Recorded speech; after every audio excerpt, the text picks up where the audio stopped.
Tata group के पूर्व chairman Ratan Tata जी का 86 वर्ष की आयु में देहांत हो गया। उनके निधन से न केवल टाटा ग्रुप बल्कि पूरे भारत में शोक की लहर दौड़ गई है। उनके निधन से एक युग का अंत हो गया। उनकी विरासत और योगदान को हमेशा याद किया जाएगा। टाटा जी भारतीय उद्योग जगत के एक महान हस्ती थे। उन्होंने अपने नेतृत्व में टाटा ग्रुप को नई ऊंचाइयों पर पहुंचाया। वो अपने बिजनेस स्किल्स और समाज सेवा के लिए जाने जाते थे। उन्होंने समाज के विभिन्न क्षेत्रों में महत्वपूर्ण योगदान दिया। वो 1961 में टाटा ग्रुप में शामिल हुए थे। 1991 में चेयरमैन बने। उनके नेतृत्व में कंपनी ने कई महत्वपूर्ण उपलब्धियां हासिल की। उनकी अगुवाई में टाटा ग्रुप एक ग्लोबल कंपनी बना। उन्होंने कंपनी को अंतर्राष्ट्रीय स्तर पर पहचान दिलाई। टाटा जी ने जगुआर लैंड रोवर और कोरस स्टील का अधिग्रहण किया। ये आपका डी बोमदम के अधिग्रहण कंपनी के लिए मील का पत्थर साबित हुए। उन्होंने 2012 में रिटायरमेंट ले लिया था, लेकिन उनकी विरासत और उनके द्वारा स्थापित मूल्य आज भी कंपनी में जीवित हैं। लेकिन 2016 में कुछ समय के लिए अंतरिम चेयरमैन के रूप में वापस आए। उन्होंने उस समय कंपनी को स्थिरता प्रदान की। उनका जाना भारत के लिए बहुत बड़ी क्षति है। उनके योगदान को कभी भुलाया नहीं जा सकेगा। दुनिया भर से उन्हें श्रद्धांजलि अर्पित की जा रही है। उनके निधन से हर कोई दुखी है। उनके निधन से शेयर बाजार में हलचल मच गई। निवेशकों में चिंता का माहौल है। निवेशक भविष्य को लेकर अनिश्चित थे। टाटा ग्रुप के भविष्य को लेकर कई सवाल उठ रहे हैं। टाटा ग्रुप एक बहुत बड़ा समूह है। इसमें हजारों कर्मचारी काम करते हैं। इसका स्टील, ऑटोमोबाइल और टेक्नोलॉजी में कारोबार है। ये विभिन्न क्षेत्रों में अपनी पहचान बना चुका है। इसका प्रदर्शन भारतीय अर्थव्यवस्था को प्रभावित करता है। टाटा ग्रुप की सफलता भारत की सफलता है। टाटा के निधन की खबर से टाटा ग्रुप के शेयरों में गिरावट आई। बीएसई, सेंसेक्स और एनएसई निफ्टी में भी उतार चढ़ाव देखने को मिला। इससे निवेशकों में अनिश्चितता झलकी। बाजार का माहौल गंभीर था। विश्लेषकों ने अल्पकालिक उतार चढ़ाव की आशंका जताई। दीर्घकालिक प्रभाव कम से कम होने का अनुमान था। टाटा ग्रुप एक सुव्यवस्थित संस्था है। उम्मीद है कि नेतृत्व परिवर्तन सुचारू रूप से होगा। हालांकि बाजार अभी भी सतर्क है। वैश्विक आर्थिक परिदृश्य अनिश्चित है। टाटा की मृत्यु ने चिंताओं को और बढ़ा दिया। निवेशक टाटा ग्रुप के प्रदर्शन पर कड़ी नजर रखेंगे। रतन टाटा को दुनिया भर से श्रद्धांजलि मिल रही है। उनके योगदान को याद करते हुए कई प्रमुख हस्तियों ने उनके प्रति सम्मान व्यक्त किया। प्रधानमंत्री नरेंद्र मोदी ने उनके योगदान की सराहना की। उन्होंने कहा कि टाटा का दृष्टिकोण और उनकी प्रतिबद्धता ने भारत को नई ऊंचाइयों पर पहुंचाया। उन्होंने भारत के विकास के प्रति टाटा के दृष्टिकोण और प्रतिबद्धता की प्रशंसा की। टाटा के नेतृत्व में कई महत्वपूर्ण परियोजनाएं सफलतापूर्वक पूरी हुईं। गूगल के सीईओ सुंदर पिचाई ने उन्हें प्रेरणा बताया। उन्होंने कहा कि टाटा का दृष्टिकोण और उनकी सोच ने कई लोगों को प्रेरित किया। वैश्विक व्यापार जगत के नेताओं ने भी इस भावना को दोहराया। उन्होंने टाटा के नैतिक नेतृत्व और उनके योगदान की सराहना की। उन्होंने टाटा के नैतिक नेतृत्व की प्रशंसा की। टाटा के नेतृत्व में व्यापार जगत में नैतिकता और ईमानदारी को बढ़ावा मिला। सामाजिक जिम्मेदारी पर उनके फोकस ने कई लोगों को प्रेरित किया। उनके सामाजिक कार्यों ने समाज में सकारात्मक बदलाव लाए। उन्हें एक रोल मॉडल के रूप में देखा जाता था। युवा उद्यमियों और पेशेवरों के लिए वे हमेशा एक प्रेरणा स्रोत बने रहे। दुख की इस लहर ने टाटा के कद को उजागर किया। उनके जाने से व्यापार जगत में एक बड़ी कमी महसूस की जा रही है। वे सिर्फ एक बिजनेसमैन नहीं थे, वे एक दूरदर्शी नेता थे जिन्होंने अपने कार्यों से समाज को बदल दिया। वे एक राष्ट्र निर्माता थे। उनके योगदान ने भारत को वैश्विक मंच पर एक नई पहचान दिलाई। उनकी विरासत व्यापार से कहीं आगे निकल गई। उनके कार्यों और विचारों ने आने वाली पीढ़ियों को प्रेरित किया। टाटा ग्रुप ने गहरे दुख के साथ उनके निधन की पुष्टि की। समूह ने उनके अतुलनीय योगदान को स्वीकार किया। उन्होंने समूह को एक वैश्विक शक्ति में बदल दिया। उनकी अनुपस्थिति एक शून्य पैदा करती है।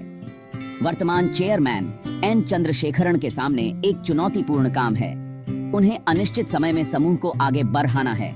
वैश्विक आर्थिक मंदी तेज है, प्रतिस्पर्धा भयंकर है। हालांकि टाटा ग्रुप लचीला है, इसकी नींव मजबूत है।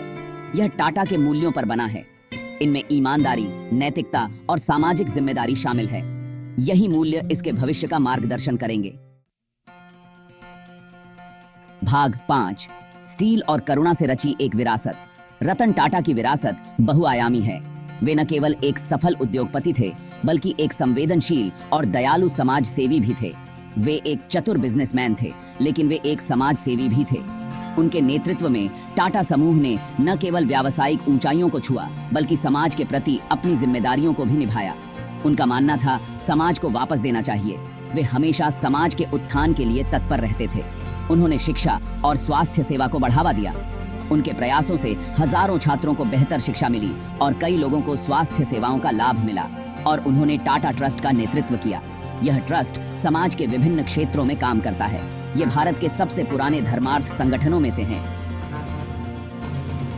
इसकी स्थापना से लेकर आज तक इसने अनगिनत लोगों की मदद की है। वे विभिन्न क्षेत्रों में काम करते हैं, जैसे कि शिक्षा, स्वास्थ्य और ग्रामीण विकास, गरीबी उन्मूलन, स्वास्थ्य सेवा और शिक्षा पर ध्यान केंद्रित करते हैं। इन क्षेत्रों में उनके योगदान को भुलाया नहीं जा सकता। टाटा का समाज सेवा का काम भारत से भी आगे तक फैला हुआ था।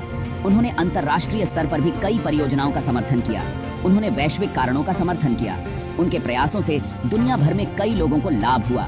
उनका मानना था व्यापार को अच्छाई के लिए एक ताकत के रूप में इस्तेमाल करना चाहिए। उन्होंने हमेशा अपने व्यवसाय को समाज की भलाई के लिए उपयोग किया। उनका दृष्टिकोण कई लोगों को प्रेरित करता है। उनकी सोच और कार्यशैली ने अनगिनत लोगों को समाज सेवा के लिए प्रेरित किया है। भाग 6। महाराष्ट्र पूरे राजकीय सम्मान के साथ देगा अंतिम विदाई। महाराष्ट्र ने रतन टाटा के लिए राजकीय अंतिम संस्कार की घोषणा की। वह पद्म विभूषण से सम्मानित थे, जो भारत का दूसरा सबसे बड़ा नागरिक सम्मान है। राजकीय अंतिम संस्कार एक उचित श्रद्धांजलि है और जीवन के सभी क्षेत्रों के गणमान्य व्यक्तियों के इसमें शामिल होने की उम्मीद है। यह एक गंभीर अवसर होगा, क्योंकि राष्ट्र एक दूरदर्शी के नुकसान पर शोक मनाएगा। राजकीय अंतिम संस्कार टाटा के योगदान का प्रतीक है। वह भारत के सच्चे सपूत थे, जिन्होंने अपना जीवन राष्ट्र की प्रगति के लिए समर्पित कर दिया। उनकी विरासत आने वाली पीढ़ियों को प्रेरित करती रहेगी। भाग 7। टाटा समूह और भारतीय अर्थव्यवस्था। एक दूसरे से जुड़ी किस्मत।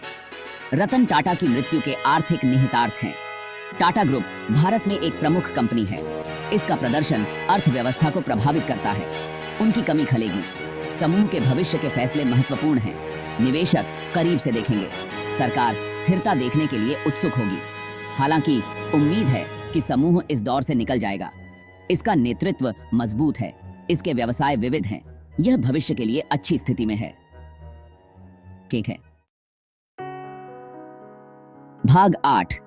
बैलेंस शीट से परे। रतन टाटा का स्थायी प्रभाव। रतन टाटा का प्रभाव व्यापार से कहीं आगे जाता है। वह एक प्रेरणा थे। उन्होंने नैतिक नेतृत्व का परिचय दिया। उन्होंने अपने विजन से लाखों लोगों को प्रेरित किया। उन्होंने दिखाया कि बिजनेस अच्छाई की ताकत हो सकता है। उनका मानना समावेशिता में था। उन्होंने सामाजिक जिम्मेदारी का समर्थन किया। उनके मूल्य प्रेरित करते रहेंगे। उनका जीवन कड़ी मेहनत और ईमानदारी का प्रमाण है। उन्होंने भारत पर एक अमिट छाप छोड़ी। उनकी विरासत पीढ़ियों तक जीवित रहेगी। भाग 9। टाटा समूह। अनिश्चित पानी के बीच राह बनाता टाटा समूह के सामने चुनौतियां हैं। वैश्विक अर्थव्यवस्था अस्थिर है। प्रतिस्पर्धा तीव्र है। तकनीकी बदलाव तेजी से हो रहे हैं, लेकिन समूह पूरी तरह से तैयार है।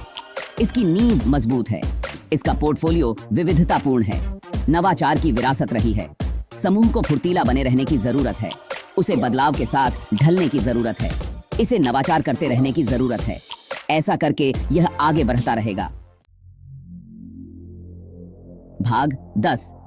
निष्कर्ष। एक दूरदर्शी व्यक्ति की अमिट छाप। रतन टाटा का निधन भारत के लिए एक क्षति है। वह एक दूरदर्शी नेता थे। वह एक राष्ट्र निर्माता थे। वह एक समाज सेवी थे। उनकी विरासत हमेशा बनी रहेगी। उन्होंने दिखाया कि बिजनेस नैतिक हो सकता है। उन्होंने साबित कर दिया कि ईमानदारी से सफलता हासिल की जा सकती है। उनका जीवन प्रेरणा देता रहेगा। टाटा ग्रुप उनके बिना भविष्य का सामना करेगा, लेकिन उनके मूल्य उनका मार्गदर्शन करेंगे। उनका विजन उन्हें प्रेरित करेगा। उन्हें हमेशा याद रखा जाएगा।